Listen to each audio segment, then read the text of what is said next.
يا مساء الخير والسعادة والسكر الزيادة على كل متابعينا في كل مكان. لو عندك غسالة اطباق اي نوع، سواء كانت بيكو زي بتاعتي او اي نوع من انواع غسالة الاطباق الموجودة، في مجموعة حاجات لازم تعرفيها قبل ما تستخدمي غسالة الاطباق عشان تقدري تحافظي عليها لاطول فترة ممكنة.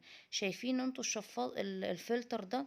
الفلتر ده لازم دايما تنضفيه خلال وانت بتغسلي وانت بتستخدمي الغسالة، لا يقل مثلا عن مرتين في الاسبوع، لان الفلتر لو ما تنضفش كويس بيقلل من كفاءة الغسالة في العمل.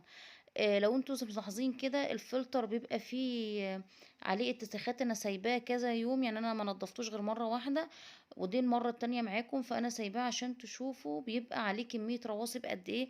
هو المفروض انه يتنضف بعد كل غسلة. لو انتي بتحطي الاطباق في الغسالة من غير ما تنضفيها، انما لو بتبقي بتنضفوها قبل ما تحطيها في الغسالة، فممكن تعمليه مرتين او ثلاثة في الاسبوع. بتستخدمي وانت بتنضفي الفلتر لازم يبقى عندك فرشة، اي نوع من انواع الفرش، بس لازم يبقى عندك فرشة قريبة من دي او زي دي. هي بتبقى رخيصة مش غالية. وبنستخدم المسحوق بتاع الاطباق العادي، فيري او بريل او اي نوع انت بتستخدمي عندك في البيت. ومية تكون سخنة.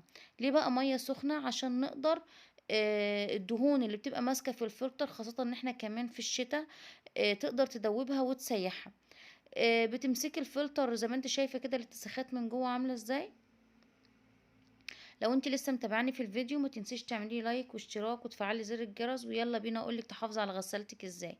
بتبداي تمسكي الفرشة وتدخلي جوه، تنضفي كل الجوانب بتاعتها، وتنضفي كمان الشبكة بتاعتها من بره كويس، وتقلبيها وتنضفي من بره الفلتر من بره ده. الفلتر من بره ده عبارة عن مادة من البلاستيك كده، عاملة زي السلك اللي بيتحط على الابواب بتاع الشقة وكده. فلازم تحافظي عليه. شايفين المية سخنة عاملة ازاي؟ لازم المية تبقى سخنة عشان تحافظي عليه كويس جدا. ما ينفعش تنضفي الفلتر بسلك مواعين او بمادة يكون فيها سلك يصدي، لان الصدى لو مسك في الفلتر هيتنقل الغسالة وكده يبقى غسالتك باظت. فلازم تحافظي عليها كويس جدا من اي حاجة ممكن تدخل لها صدى، او اي حاجة ممكن تأثر على كفاءة الغسالة. كل ما تحافظي على الفلتر بتاع الغسالة وتعملي دورة للغسالة في الشهر مرة او مرتين بخل، وتحافظي على اجزاء الغسالة من جوه تنضفيها وتحطي فيها خل وتشغلها دورة نظافة، كل ما تاخدي كفاءة أعلى في الغسالة وكفاءة أعلى في نظافة الغسالة، وهتحافظي على الغسالة لأطول فترة ممكنة كمان.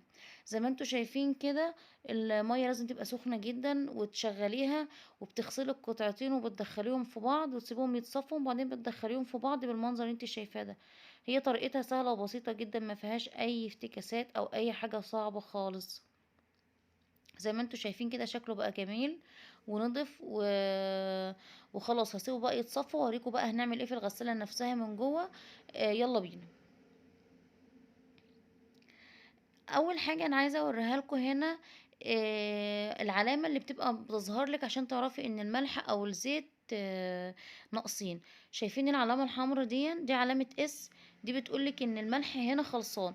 ولو الزيت خلصان هتلاقي فيه علامة كمان حمراء فوقها، بس انا حاليا الزيت موجود عندي في الغسالة فمش محتاجة زيت.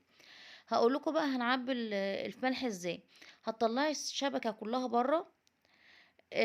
هتبدأي تشوفي المكان الخزان بتاع الملح، وهتفتحيه، وهتحطي القمع اللي بيجي مع الغسالة، وهتلاقي على نفس الغطا بتاع الغسالة ده الحرف الاس اللي موجود فوق الأحمر. هتحطي القمع بتاع الغسالة، وتبدأي تفضي المسحوق بتاع الغسالة. انا المسحوق اللي انا بستخدمه وبفضله مسحوق اسمه لودوفيك. هو بالنسبه لي كويس جدا وكفاءته عاليه جدا وبيحافظ على الغساله وبيعيش معايا كمان فتره طويله جوه الغساله. العبوه دي لتر ونص. سعرها كمان حلو قوي. كان عليها عرض وانا جايباها في العرض. هنبدأ بقى نفضي زي ما انت شايفة كده بالطريقة دي. بس لازم تخلي بالك كويس جدا وانت بتفضي الملح في الغسالة انه ما يقعش منك ملح كتير، او لو وقع منك ملح زي ما حصل منك كده لازم تنضفيه قبل ما تشغلي الغسالة، لان الملح ده بيأثر على جوانب الغسالة وعلى على المادة بتاعتها، وبيخليها تتعرض للصدى. مرة مع مرة هتلاقيها بدأت تصدي من حوالين الفلتر وحوالين اجزاء الغسالة الداخلية من جوه. هتفضي زي ما انت شايفة كده حبة حبة، وتبدأي تستني لحد ما يشرب. وكل علامة من علامات ان هو لسه محتاج، كل ما هيشرب ملح كل ما هتلاقي المية بتطلع زي ما انت شايفة بالمنظر ده. خلاص هنا كده بقى، خلاص احنا اكتفينا الملح خلاص كده. هبدأ اخبطه وانزله، وهسحب الفلت، وهسحب القمع، واقفل بقى الغطا بتاع الغسالة كويس، واتأكد انه خلاص اتقفل واتحكم كويس، وانضف حوالين الغسالة من الملح اللي وقع عشان احافظ عليها. تمام كده. لو انت لسه متابعاني ما تنسيش تصلي على الرسول، وتنزلي تعملي لايك واشتراك وتفعلي زر الجرس، وتقولي لي لو انت عندك غسالة نوع الغسالة ايه في الكومنتات، وانت فعلا بتحافظي عليها وتهتمي بيها وبتعملي لها دورة كام مرة في الاسبوع، وقولي لي روتينك في العناية بيها ايه، عشان نستفاد من بعض واللي بتابعونا كمان يستفادوا منها. انا كده خلاص قفلت الغسالة. هبدأ بقى اوريكم دلوقتي انا وانا بركب الفلتر جوه الغسالة بركبه ازاي. هو طريقته سهلة وبسيطة جدا، ما فيهوش اي افتكاسة خالص. بتحطيه في الاتجاه بتاعه عندك، في سهم كده محطوط، بتمشي مع الاتجاه بتاع السهم لحد ما تلاقيه خلاص ربط خالص، وما عادش بيتحرك من مكانه زي ما انت شايفة كده. وادي كمان الفلاتر بتاعت الغسالة بتتحرك بكل سهولة، ما فيهاش اي مشكلة او اي صعوبة في الحركة خالص. هدخل بقى الباسكت بتاع الغسالة جوه، وهبدأ اقول لكم انا برص الغسالة ازاي عشان تاخد معايا اكبر كمية من المواعين. زي ما انت شايفة كده، انا الاول لازم اكون منضفة المواعين. منضفاها مش معنى ان انا غسلاها، بس منضفاها ان انا شايلة بواقي اكل، رز، طبيخ، قشر، حاجة لازقة، اي حاجة. ده بيطول من عمر الغسالة وبيحافظ عليها. فبقوم شاطفه الحاجات دي الاول، او عامله كمان فرشه تانية زي اللي انتوا شفتوها دي، بنزل من الاطباق بواقي الاكل منها. زي ما انتوا شايفين السله الفوقانيه بتاعه الغساله، الجنب الاولاني ده انا بحط فيه كله كوبايات. السله اللي فوق دي بحط فيها المعالق والشوك خلف خلاف، بحيث ان هي تبدا الميه تتخللها كويس وتنضف. زي ما انت شايفه كده بالطريقه دي هبدا ارص كل المعالق والشوك عكس بعض خلف خلاف، واسيب بينهم مسافه بسيطه. هي بتاخد ما شاء الله كمية كبيرة جدا جدا جدا من المعالق والشوك والسكاكين والسبتشولة والمعالق الخشب والمقصات، يعني بتاخد ما شاء الله كمية لا حصر لها يعني. زي ما انتوا شايفين كده هبدأ ارص كل الكمية المتاحة عندي. وهبدأ بعد كده انزل للرف التحتاني اوريكم بقى بنعمل ايه. يلا بينا. بطلع الرف زي ما انت شايفة كده. برص في الجنب ده الاطباق. لازم يبقى بين كل طبق وطبق زي ما انت شايفة كده مسافة.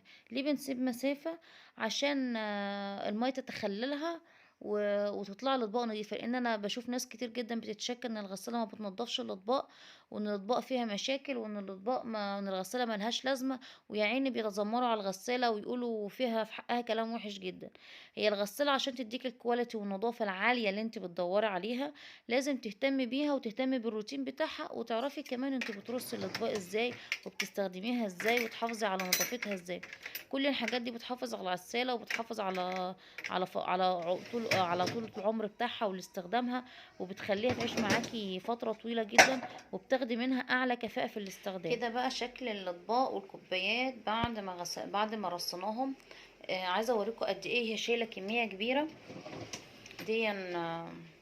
معالق وشوك وسكاكين. الافضل زي ما قلت لكم ان احنا نرصهم خلف خلاف، بحيث ان هم ايه الميه تتخللهم، رشاشات الميه تتخللها كلها بالمنظر ده.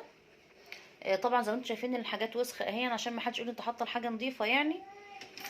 كمان هنا ده الرف انا حاطه فيه كوبايات وازايز، بولات شوربه.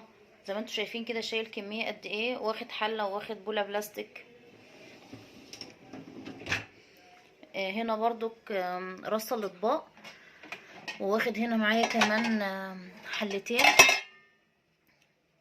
زي ما انتم شايفين كده المنظر اهو. كمان زي الحاجه يعني مش نظيفه، الاطباق وسخه اهي. بس خلي بالك وانت بترصي الاطباق يبقى فيه فراغ بين كل طبق وطبق، بحيث ان هي ان الرشاشات تقدر تتخللها وتبقى تخلي الميه تدخل جواها وتنضفها يعني. خلي بالك من النقطه دي كويس. دلوقتي بقى زي ما قلت لكم هندخل خلاص، واحط المسحوق بتاعها في الدرج ده. هحط قيمه معلقه صغيره كده. تمام. وهقفل الدرج، وهبدأ بقى اشغل البرنامج بتاعها. تمام. انا كده خلاص حطيت الفيشه. تمام. بتك على الزرار الاول اللي هو اون، وبعدين بقى بختار البرنامج اللي هشتغل عليه. انا بشتغل على 60. بيبقى تقريبا واحد، بيبقى الوقت بتاعه ساعة 21 دقيقة. المفروض ان انا بتك ستارت بقى عشان تشتغل. زي ما انت سمعت التك كده. شايفين كان في هنا العلامة الحمراء بتاعة الملح اختفت خلاص اهي. تمام كده. واقفل الصوت اللي انتوا سامعينه دلوقتي ده بقى هو الصوت بتاع الغسالة، تعرف بقى ان هي خلاص بدأت تسحب مية. والثلاث لمبات دول بيعرفوكي هي في اي مرحلة من المراحل. هنتقابل بقى بعد ما خلاص هي تخلص غسيل، ونشوف بقى الحلل بعد ما طلعت والاطباق شكلها ايه.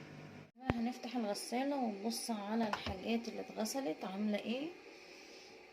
دلوقتي الغسالة اهي، ادي الدرج بتاع المسحوق بعد ما خلاص تنفتح والمسحوق راح منه. فاكرين شكل الاطباق ده كان عامل ازاي؟ تمام زي الفل اهو.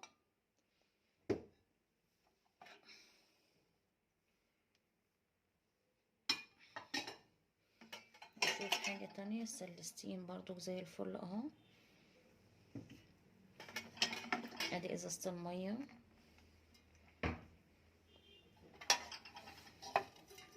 غطا الحلة.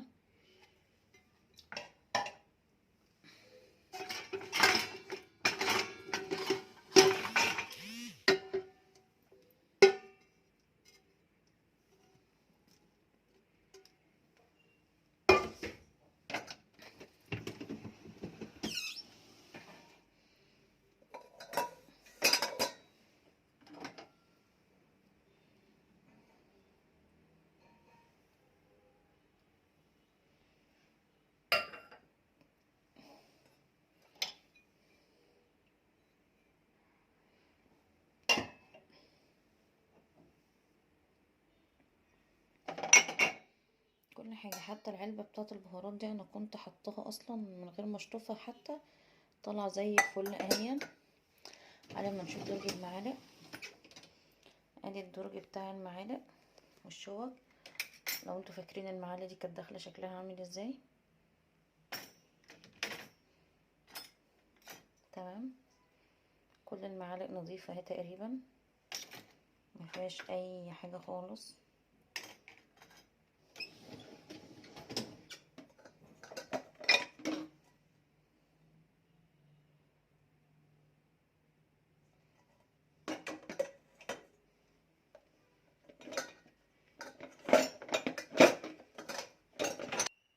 زي ما انت شايفه بقى كده الفلتر عامل ازاي بقى خلاص. نضيف وزي الفل، ومفيش اي رواسب ظهرت عليه لان انا كنت حاطه الاطباق نظيفه. لو انت وصلتي معايا لحد كده في الفيديو ما تنسيش تعملي لايك واشتراك وتفعلي زر الجرس وتشيري الفيديو مع كل اصحابك وحبايبك اللي عندهم غسالة اطباق، واللي كمان ناويين يجيبوا غسالة اطباق عشان يستفيدوا.